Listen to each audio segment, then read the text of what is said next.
Hello everyone, my name is Jen and welcome to the Book Refuge.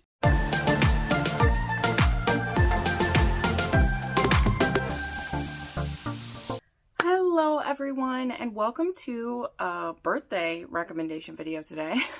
I thought about doing a birthday book tag or doing a Q&A or whatever, and I just didn't feel like it. So instead, I did a poll and then ended up picking what I wanted from the poll anyway. So let me explain myself. So last night, I couldn't decide what I wanted to film. I just couldn't come up with something. I couldn't decide where I wanted to go. And so first I put up a question on my YouTube community tab, and I asked for video requests. And I said, the first ones people recommended, I'll put them in a poll and we'll let everyone vote. And so I did. I got about 8 suggestions and I picked mostly the first 4 of them. There was one of them I can't do it because it was a vlog, and I was like, I want this video to be able to go up on Tuesday, so that was out. Another one had to do with journaling, and I actually have a video about journaling already. If I remember to, I will take it up there, but I haven't changed how I journal in all of that time, so I still do it the same way. And then so in this poll, the one that actually won was dystopian romance recs, and I love dystopian romance. You guys know I do. And so I went to check which dystopian romances I have to recommend, right? Because that's how I do it. When I'm going to do it, I go and first I see when's the last time I made the video, and then I look to see which books I've read since I've made that video so that I can do an updated one, right? Well, I did a dystopian romance not quite a year ago. I think I did it only like 8 or 9 months ago. So it hasn't been that long. And I have read exactly 1 new dystopian romance since then. Awkward, I know. And the new one that I read is still a part basically of the Claire Kent universe. So I'm sorry to everyone who voted for that one and was really excited. I will remember to tag the last dystopian romance rec video that I made, though, in case you didn't see that one. But I truly have only read 1 new one since then, and it was Devotion by Claire Kent, which I have talked about multiple times. So that one has my favorite of the favorite dystopian romances I've read. So if that's what you're looking for, check that out. And, you know, I'm hoping to read more. I have a few on my TBR. Karina Halley's newest release, Death Valley, is a cowboy zombie type flick inspired kind of by The Last of Us. So there's that. But yeah, I don't have anything new. So the one that got second place was romance. And I haven't done an romance in almost 2 years. So I was like, great. And I have lots of recommendations for that one. As well as at the end, I have a few on my TBR that I'll share with you guys. I had someone ask, they hoped that there would be MMF included with the MMs. No, we're just going to do a monogamous relationship between 2 men here. So gay romance is what we'll be doing. I, not too long ago, did a polyamorous recommendation video, and as well, if I remember to, I will take that. But I have read quite a few new triads, MMF triads. I've read a couple FFM triads recently too, and so once I read a couple more of those, I'll make another video of those as well. I'm actually, one of the things I'm tracking in my reading journal this year is the different types of both queer relationships and poly relationships that I come across, so that I can make videos more regularly for those, because I love reading those and I want to get those recommendations passed on as soon as I can. So that is something that I'm watching. So anyway, after that, that's enough of an intro for this video, but I just wanted to share how I came about there being a gay recommendation video for my birthday. And it's because I needed some inspiration about what to film, and the thing that everyone voted for, you know, I just put the ones in that people requested that I do, and I don't have any new recommendations. I can't control that, you know. Well, I mean, I can control what I read, but I can't control that I don't have new recommendations for it at this time. So we will get started with this. I have 10 recommendations for you. I was actually surprised that a few of these books weren't on my previous recommendation video that I did. Don't know why that happened, but they'll be on this one. And let's go ahead and dive in. So first off, I'm going to start with Tal Bauer, because he has showed up on a few lists I've done before. But at the time, I'd only read, I think, like 1 or 2 of his books, and now I've read a lot more. I still have a few left to go, but I actually am kind of being a bit miserly with them because he doesn't have a regular release schedule. The last one that he dropped, I think The Rest of the Story is the last one that he dropped, and there's like no notes. Like there's no thought of when the next book is coming. And so again, the few that I still haven't read, I like don't want to read them yet. Like Last of the Story I've had on and off my TBR so many times, and like I want to get to that one, but I also am like, don't, because then, you know, I hate running out of books. But the 2 that I want to share from him are, of course, we have You and Me, which was one of my favorite books, I believe, in 2022. It was in my top 10. I adore this couple so much. This is Luke and Landon, and I believe it's Landon. Sorry, I just got to double check. So Landon is a single dad. He is on the booster club. He really supports his son who is in college football. He is also out as a gay man now, and he actually has a little community of people who are very supportive of that, which is beautiful to see. His son, of course, very supportive of him in that. Love to see it.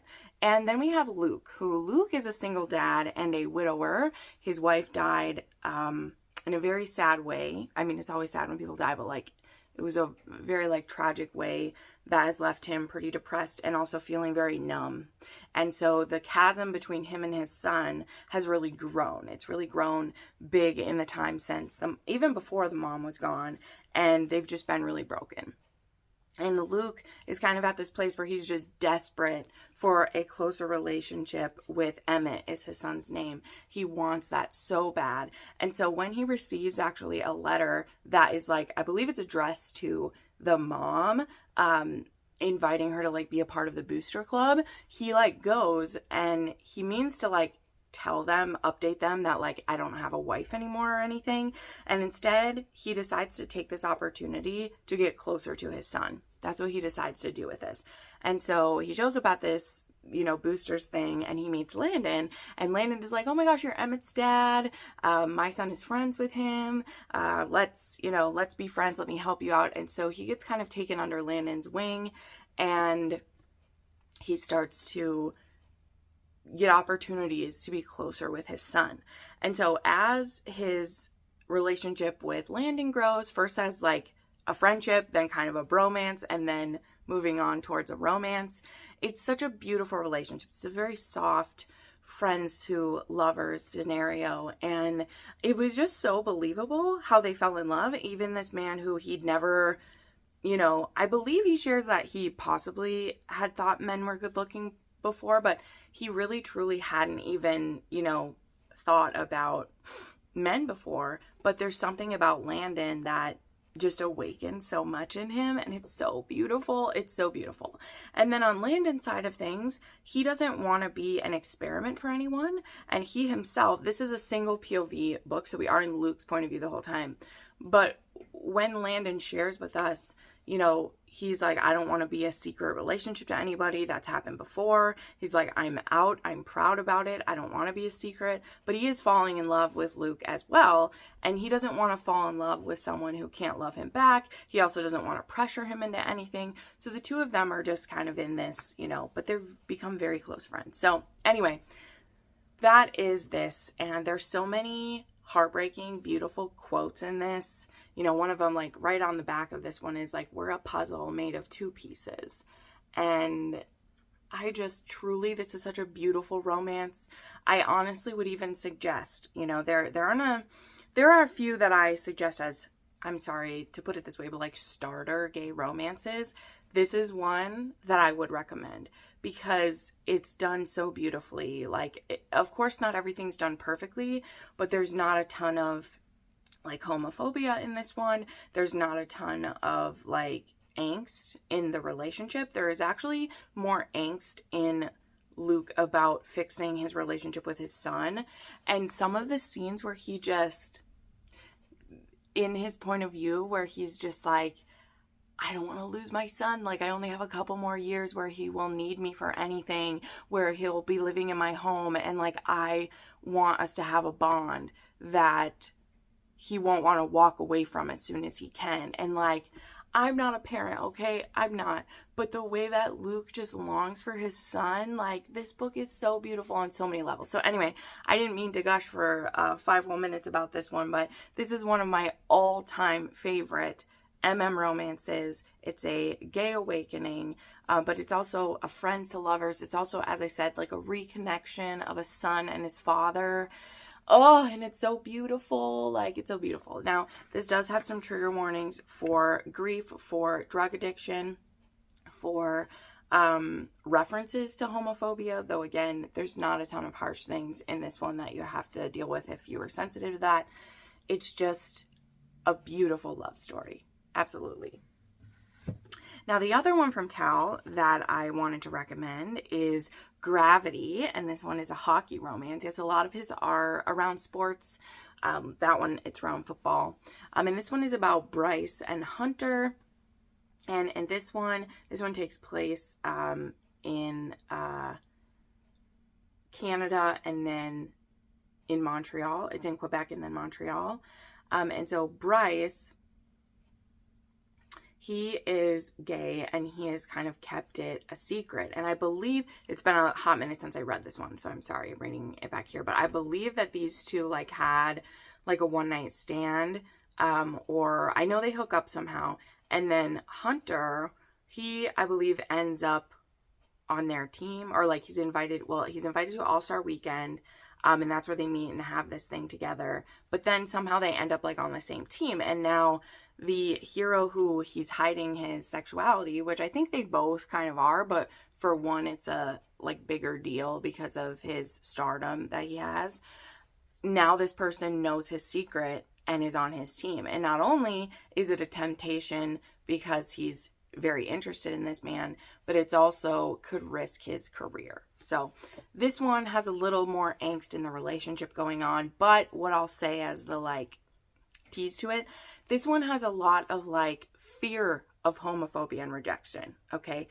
Both of them are like fearful of when people find out, but the reaction of once people know is really beautiful. And that's actually something I love reading in gay romance. That actually happens in You and Me as well in a certain way, where just the fear of how people will react keeps them from sharing. But once they're finally honest and get it off their chest, there are just some beautiful moments of acceptance and love. And that's something that Tal does just so well. It's not that he never writes homophobia in his books, but he does write very sweet romances, and we don't always have to deal with that, right? There are plenty of books out there where you will have to deal with that, like that is part of their story. But in Tal's books, you can breathe a little easier, though there will be anxiousness for people finding out. There's very rarely like super harsh treatment. However, in another series of his, I believe it's the, is it the quarterback, or is it in the other football series, like one of the men does actually get a hate crime happens to him, but there's trigger warnings for that one if you end up picking up that one. So anyway, moving along. A fantasy romance that is is actually Lord of Eternal Night by Ben Alderson. Now, I wanted to bring up Ben Alderson. I have some more of his books on my TBR, and I'm actually excited because I've seen some of his books show up in my Barnes & Noble, which is super cool. But I have only read this one, and I want to read more. So if you've read Ben Alderson, tell me which ones are your favorite. Because this one, though it was just kind of okay for me, I know some other people really loved it, and I wanted to be able to share like a fantasy option, as I said. So this one is basically a Beauty and the Beast retelling, and we have this kind of monster living in a castle, and I can't fully remember, but I believe the other hero is kind of like a sacrifice to him, or is sent there to try to defeat him. But it has like a Beauty and the Beast vibe. There's a curse, enemies to lovers, lots of like hate to love stuff going on in this one. And his covers of his books are beautiful. I know there is also kind of like I think there's a few retellings in this series, and I know there was one that was a Hades and Persephone, like a gay version of that, which sounds amazing. So that was one that I do want to go back to get. But if you've read more Ben Alderson, let me know. But again, I wanted to get him on this list for y'all to see. Okay, now we have another hockey romance, and that is The Last Guy on Earth by Serena Bowen. Now, on a previous rec video I did mention, I believe, the first one in this series. So these books, each one of them does stand alone pretty well, I'll tell you that, because we switch teams for a lot of them. So very different things are happening in each book in this series. So that's why, I would feel comfortable telling people you can hop in wherever you want, because they aren't super connected in that way. But this one is kind of interesting. Well, not kind of. I like this one a lot because this one is actually the coach of a hockey team, and it's a second chance romance between these two. So they were actually roommates back in like college, and they both played hockey. And then their relationship was a secret. They were roommates. They were fooling around. They hadn't even, I don't believe they even like fully had sex with each other. They had done some messing around. They were just working up to there being more, and then things went wrong. And now it's been, I believe, 12 years, 15, I can't remember fully how many years, but it's been a long time since they've seen each other. And one of the heroes is a coach of the team. And this team has just recently had one of their players come out because he's in a relationship and he came out. And this coach, when we come to his story in this book, he's feeling a bit like a hypocrite. Not because he's judging his player for being out, but he is feeling a bit like chicken shit because he's being so supportive of this person doing it, but he's kept a secret for so long. And there are various reasons for that. But then our other hero, who again, these were spurned lovers in a lot of ways, he finds out he's being traded to the other guy's team. So now he's going to be his coach. And he has to uproot his life, move to Colorado with his nephew, who's actually his like adopted son, basically. He has a sister in rehab and jail who has, her life has kind of gone astray for her. And then, so they are now forced to be around each other. And in this one, we do have quite a few flashbacks of seeing how they, what went wrong between them and how they were pushed apart. And then we see them finally getting a second chance and being willing to come out, not only like come out about their sexuality, but come out with each other and be honest that they've never stopped thinking about each other and that they are who the other one wants. And it was just really beautiful to see. I love this. Serena Bowen writes romance very well. She has many of them at this point. She's written quite a few books with it. So I highly recommend checking her out if you like romance. Okay, then we have one that I've talked a lot about recently, so I won't go too much into it, but that is a recent release, Pretty Broken Doll by Brie Wiley. This was my first book by this author. This is kind of a darker one, not as dark as some that we're going to get to, but it does have some self-harm and some like depressive thoughts going on, because we have our one hero who is a bit younger and he's gay, but he's really had to kind of repress it a lot. And in the beginning, he's actually kind of like a Uber driver. He's working for a car service. And then our other hero is a businessman, and he's like out to his family that he is gay, but his father is still trying to push him into basically like a marriage of convenience for the business wise. So that is something that's causing stress in his life. And in the beginning, he just wants to go and fuck a hot guy and get on with his day. And so it doesn't work out at the club. He doesn't end up getting to fuck someone. And so he ends up taking his driver up to fuck him. And that is, of course, our young hero who has wanted to be with men before, right? But he hasn't tried anything yet. And so they actually have a disastrous first encounter together. And then who should be the new intern at the guy's business but his sister's partner's brother, who is this guy as well. And so now he's working for him. And yeah, this one has some hot little kinks in it. It was really sexy in that way. But again, there is a lot of emotional weight to this one. It is kind of heavy. And, you know, we have our hero who's the businessman who really doesn't do anything serious because he can't, because of, you know, the situation his dad has him in and the expectations on him. And then our other hero who has never had, you know, a relationship at all, who maybe thinks he's okay with just learning the ropes of sex and pleasure from this guy, but it's going to be impossible for him to not become emotionally attached. So it's going to be quite the tangled little web. Right? Then we have a throwback one, and I'm sure I've mentioned this in previous videos, but I actually reread it near the end of 2024 for a patron, and I like it well enough to bring it back up again here. And that is Wild by Adrienne Wilder. This one is actually a survival romance. It's a plane crash.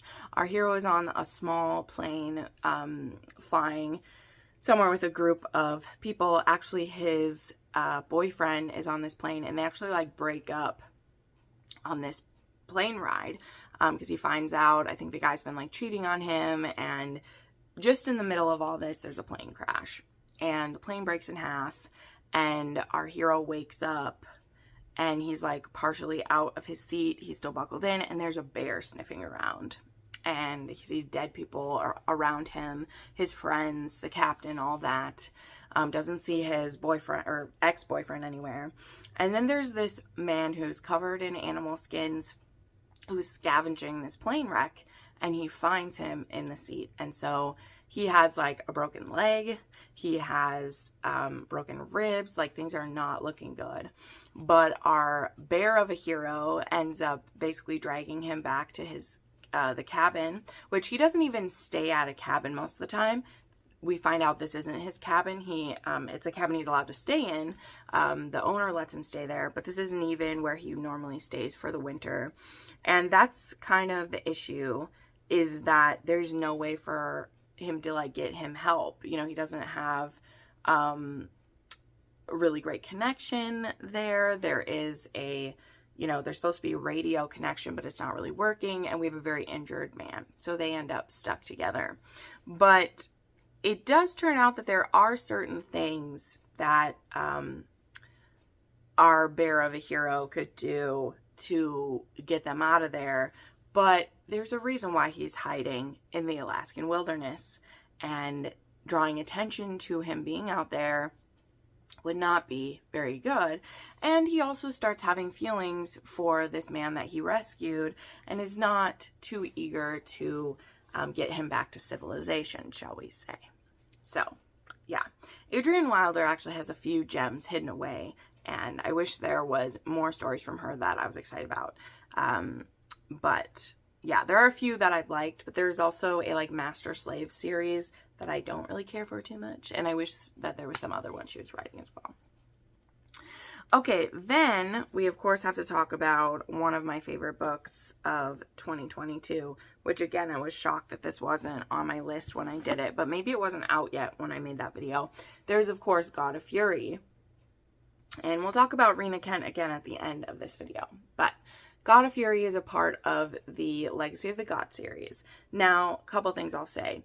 Will this book work the very best if you start with God of Malice and work your way to God of Fury? Yes. Yes, it will.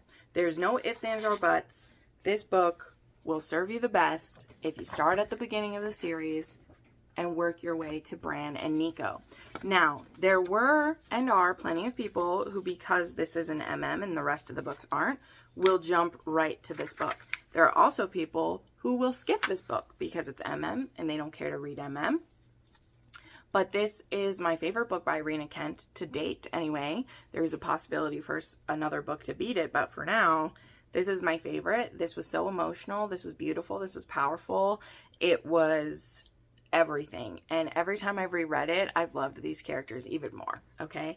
So Bran is twin brother to a psychopath, and he's an artist, and he is also kind of like emotionally dead. He has had girlfriends, he has performed sexually just kind of out of like robotic, he knows that's what he's supposed to do, but he's never really felt a passion or a love for anyone before.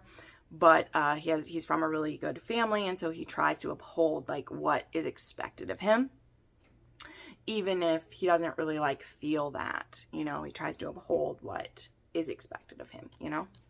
So then we have Nico, who is a son of the mafia. He will be like a part of that someday. He has a bit of some emotional instability himself, and he becomes he's bisexual already. He's really kind of, he'll fuck anything is his attitude on it, you know.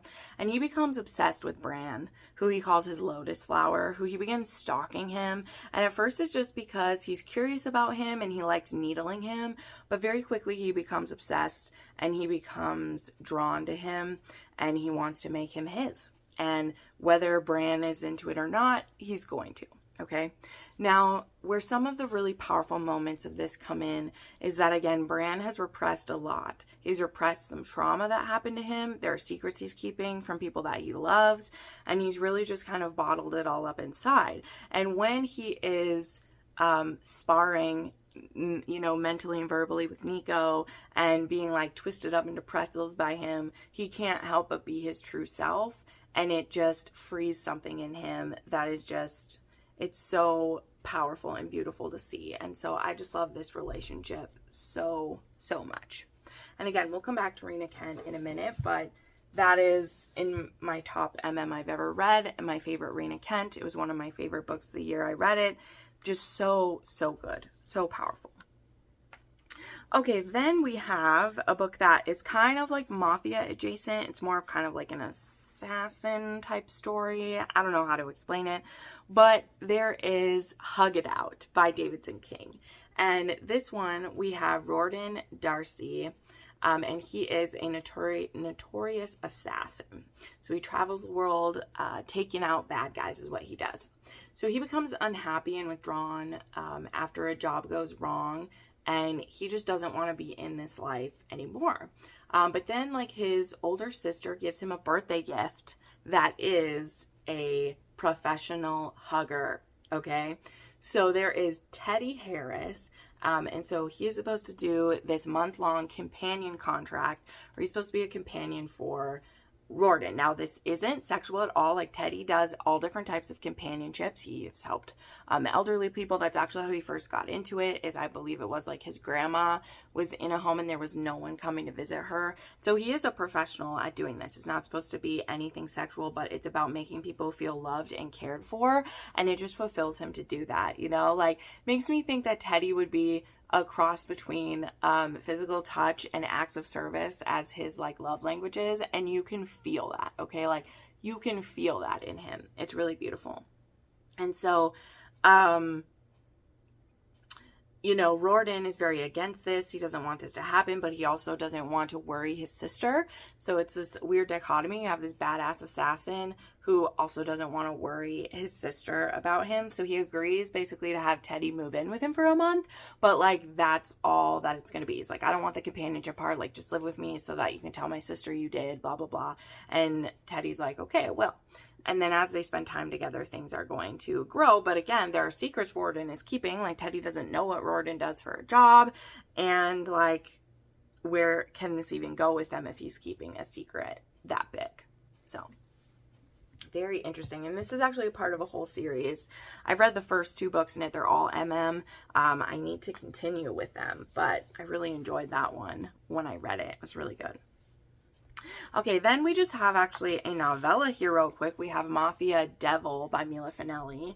And this one's kind of nice because there's also Mafia Target by her that is a full-length I believe I talk about that in one of my previous videos.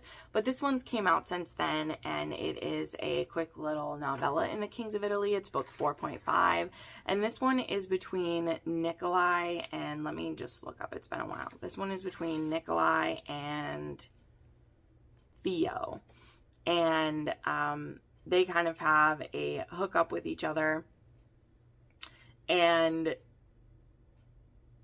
as I believe Theo starts to fall for him, he realizes what a dangerous man is that he is hooking up with, and he isn't sure if he wants to stay with him. And now Nikolai isn't sure that he ever wants to let Theo leave. So there's a bit of a balance of like, is this a captor captive? Am I free to go? How's it gonna be? But this was hot, sexy one. It also, you know, packed a little bit of emotional punch still squeezed in there. Mila Finelli's good with that for sure. And then the last one I want to mention is another fantasy one. And again, this is one that it didn't 100% work for me because of actually the human character in here. But this is A Soul to Steal by Opal Rain. And this is a like monster romance. This is a part of the Dustwalker Bride series. And I remember when it was like hinted at that this was an relationship, and I was super intrigued by it. And yeah, this one also has amnesia going for it. And that is, I think, the part that did make this a bit difficult for me to start, because our one hero, who is the monster, has worked so hard to win over this human just to have it all kind of go wrong, and he has to like start all over again. But I thought it was unique how they made this an and how it ended up working out. And I think Opal Rain tells beautiful stories either way, very emotional. And I actually am behind by like 2 books in this series, so I need to catch up. But very powerful book for sure. Okay, so those were the ones that were all recommendations, and now I have 2 that are on my TBR that I just want to mention. I'll actually be reading these very soon, so I just want to put them out there. And I said I would come back to Rena Kent. So this week, actually, Rena Kent has Kiss the Villain coming out, which is a spinoff from the Legacy of the God series, and I have heard, I have not received an early copy yet. I was approved to be an audio reviewer, but because it's through Audible, we don't actually get our copy early, which was kind of a bummer. I'm still very blessed that I'll get to review it for her, but it is kind of a bummer because people who pre-ordered it are getting their copies already. Okay, and then the other one I'm excited for is The Prodigal Son by Sarah Kate, which will wrap up the Good Brothers series. And boy, I'm so excited for Isaac's romance. We got the blurb and the cover of it just the other day, and I'm so excited for this one. The way that Isaac's romance has been built up, I can't wait for him to have an HAA after everything he's went through, and this will be an romance. Of course, the whole reason he was cut off from his family and his father disowned him is because he was gay, and now we get to see him live his best life now, and I can't wait for it. So anywho, those are some romances that I have to share. Again, I've made a few of these videos already, so I'll link some of those. And yeah, thank you so much for watching. Thank you for all the birthday wishes and the kind thoughts. And I appreciate you all so much, and I'll see you next time. Bye.